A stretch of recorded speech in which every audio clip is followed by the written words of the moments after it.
Hi, ഞാനിന്ന് വന്നിരിക്കുന്നത് പ്രത്യേകിച്ച് ഒരു കാര്യം അപ്ഡേറ്റ് ചെയ്യാൻ വേണ്ടിയിട്ടാണ്. ഒന്ന്, നമ്മുടെ ETP പ്ലാന്റുമായി ബന്ധപ്പെട്ടിട്ടുള്ള ഒരു പുതിയ അപ്ഡേഷൻ നമ്മുടെ പൊല്യൂഷൻ കൺട്രോൾ ബോർഡിൽ ഉണ്ടായിട്ടുണ്ട്. പിന്നെ എന്താണ് ഒരു ETP പ്ലാന്റ് ചെയ്യുമ്പോൾ ശ്രദ്ധിക്കേണ്ട കാര്യങ്ങൾ ആദ്യത്തെ പറയാം.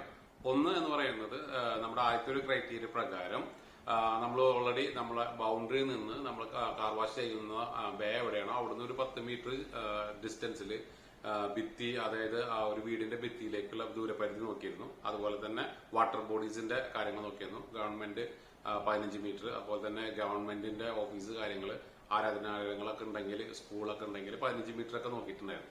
അതുപോലെ തന്നെ ഒരു പുതിയ ക്രൈറ്റീരിയ അവർ ആഡ് ചെയ്തിട്ടുണ്ട്. അതെങ്ങനെയാണെന്ന് വെച്ച് കഴിഞ്ഞാൽ, നമ്മുടെ ബൗണ്ടറി, അതായത് കാർ വാഷ്, കാർ ഡീറ്റെയിലിംഗ് ഒക്കെ ചെയ്യുന്ന ഒരു ബൗണ്ടറി ഉണ്ടല്ലോ, ആ ബൗണ്ടറിയിൽ നമ്മൾ ETP പ്ലാന്റ് ചെയ്യുകയാണെങ്കിൽ മിനിമം 3 മീറ്റർ ഡിസ്റ്റൻസിൽ നമ്മൾ ബൗണ്ടറിയിൽ നിന്ന് ഗ്യാപ്പ് വേണം. ഓക്കെ, മതിലിനോട് ചേർന്ന് ചെയ്യാൻ പാടില്ല. അതിലൊരു നമുക്കൊരു അവര് ഒരു ഈസി ആക്കി തന്നിട്ടുള്ളത് എങ്ങനെയാണെന്ന് വെച്ച് കഴിഞ്ഞാൽ, നമ്മളൊരു പുതിയ ഒരു സ്ഥലത്ത് പോയിട്ട് കൊമേഴ്ഷ്യൽ ബിൽഡിങ്ങിലാണ് തുടങ്ങുന്നത്, അതല്ലെങ്കിൽ ഗോഡൌൺ, അതുമായി ബന്ധപ്പെട്ട സ്ഥലത്താണെങ്കിൽ നമുക്ക് ഈ ക്രൈറ്റീരിയ പ്രശ്നമല്ല, അവിടെ അടുപ്പിച്ച് നമുക്ക് തുടങ്ങാൻ സ്ഥലമില്ലെങ്കിൽ. പക്ഷെ ഈ പറഞ്ഞ ഗ്യാപ്പ് കാര്യങ്ങളെല്ലാം ഉണ്ടെങ്കിൽ നമ്മൾ 3 മീറ്ററിന്റെ ഒരു ഗ്യാപ്പ് നമ്മൾ വിട്ടിട്ട് വേണം ETP പ്ലാന്റ് തുടങ്ങാൻ വേണ്ടിയിട്ട്. ഓക്കെ, അപ്പൊ അതെല്ലാവരും ശ്രദ്ധിക്കണം. 2, ETP പ്ലാന്റ് എന്ന് പറയുന്നത് എന്താണെന്ന് വെച്ച് കഴിഞ്ഞാൽ, നമ്മൾ സാധാരണ വാഷ് ചെയ്ത് വരുന്ന വെള്ളം, ഓയിലൊക്കെ ആയിട്ട് മിക്സ് ചെയ്യുന്ന വെള്ളം നമ്മളതിനെ കളക്ട് ചെയ്തിട്ട് ട്രീറ്റ് ചെയ്തിട്ട് ഭൂമിയിലോട്ട് വിടുന്നത് നല്ല വെള്ളമായിട്ട് വിടണം. ഇത് ഒന്നുകൂടി പറയുകയാണെങ്കിൽ, നമ്മൾ ഏറ്റവും കൂടുതൽ ഉപയോഗിക്കുന്ന റോ മെറ്റീരിയൽ എന്ന് പറയുന്നത് വെള്ളമാണ്. അപ്പോൾ നമ്മൾ ഏറ്റവും കൂടുതൽ പൊല്യൂട്ടഡ് ആയിട്ടുള്ള ആൾക്കാരാണ്. അതായിട്ട് നമ്മൾ ഏറ്റവും കൂടുതൽ വെള്ളത്തെ ഒരുപാട് വേസ്റ്റ് ആക്കുന്നുണ്ട്. അപ്പോൾ ഞാൻ പറയുന്ന ഈ കാര്യം നിങ്ങൾ ശ്രദ്ധിക്കുക.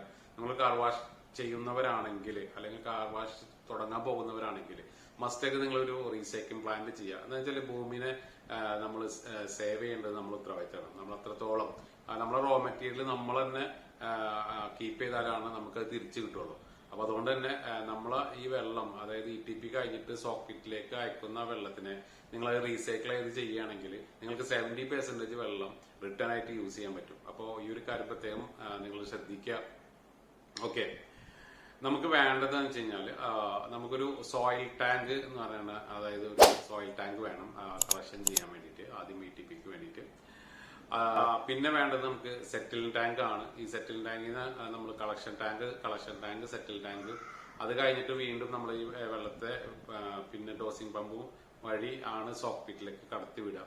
അപ്പൊ ഇതിന്റെ ഡ്രോയിങ് മോഡൽ ആണ് ഞാൻ ഇനി കാണിച്ചു തരാൻ പോകുന്നത്. അത് നിങ്ങൾ വാച്ച് ചെയ്യാം. ഇതുപോലെ ആയിരിക്കണം നമ്മൾ എന്ത് ചെയ്യേണ്ടത്, നമ്മളവിടെ ഒരു ETP പ്ലാന്റ് ചെയ്യേണ്ടത്. അപ്പൊ ഇവിടെ മെയിൻ ആയിട്ട് ശ്രദ്ധിക്കണം എന്ന് വെച്ച് കഴിഞ്ഞാൽ, നമ്മൾ ഈ ഓയിൽ ടാങ്ക് അത് കഴിഞ്ഞിട്ട് ഓയിലൊക്കെ വേർതിരിച്ച് വന്നിട്ട് നമ്മൾ വരുമല്ലോ ഈ സോക്പിറ്റിന്റെ മുന്നുള്ളത്, ഈ സെറ്റിലിംഗ് ടാങ്കിന്റെ ഒക്കെ അവിടെ വരുന്നത്. അവിടെ നമ്മൾ ശ്രദ്ധിക്കുകയാണെന്ന് വെച്ചാൽ, ഇത് പുറത്തേക്ക് വിടുമ്പോൾ കാർബണും അത് അങ്ങനത്തെ ഫിൽട്രേഷൻ ഒക്കെ നടത്തിയിട്ടാണ് അത് പുറത്തേക്ക് വിടുന്നത്. അപ്പോൾ നല്ല രീതിയിൽ ഫിൽട്രേഷൻ ചെയ്താൽ മാത്രമാണ് ETP സക്സസ് ആവുള്ളൂ. അതുപോലെ തന്നെ ബാക്ക് വാഷ് ഒക്കെ നല്ല രീതിയിൽ ചെയ്താലാണ് നമ്മൾ ചെയ്യുന്ന ആ ക്വാളിറ്റി അതിന് കിട്ടുള്ളൂ. അപ്പൊ അത് ശ്രദ്ധിക്കുക. ഈ 2 അപ്ഡേറ്റും നിങ്ങൾ ശ്രദ്ധിക്കുക. പ്രത്യേകിച്ച് എന്ന് പറഞ്ഞാൽ, വെള്ളത്തെ നിങ്ങൾ സേവ് ചെയ്യുക, വാട്ടർ സേവ് ചെയ്യുക. വാട്ടർ നമ്മുടെ റോ മെറ്റീരിയൽ ആണ്. റോ മെറ്റീരിയൽ ഉണ്ടെങ്കിൽ നമ്മൾ ബിസിനസ് ഇല്ല. അതുകൊണ്ട് തന്നെ ഭൂമിയിലേക്ക് വിടുന്ന വെള്ളം നല്ലതായിട്ട് വിടുക. ഭൂമിയിലേക്ക് വിടുന്ന വെള്ളത്തിന് ഉപരി അത് സേവ് ചെയ്യാൻ നോക്കുക, റീചാർജ് ചെയ്യാൻ നോക്കുക. വാട്ടർ ടാങ്കിൽ നിന്ന് വരുന്ന വെള്ളത്തിനെ റീചാർജ് ചെയ്യാം, കിണറ്റിലേക്ക് തന്നെ റീചാർജ് ചെയ്യാം. അതുപോലെ തന്നെ പല ആവശ്യത്തിനും വേസ്റ്റ് ആക്കാണ്ട് യൂസ് ചെയ്യാം.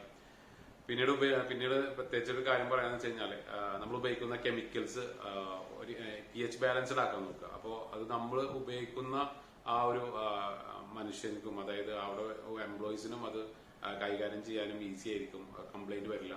അതേപോലെ തന്നെ നമ്മൾ ഏതൊരു വാഹനമാണോ ആ വാഹനത്തിന്റെ കോട്ടിങ്ങിൽക്കോ ഒന്നും ഒരു കംപ്ലൈന്റ് വരാൻ സാധ്യതയില്ല.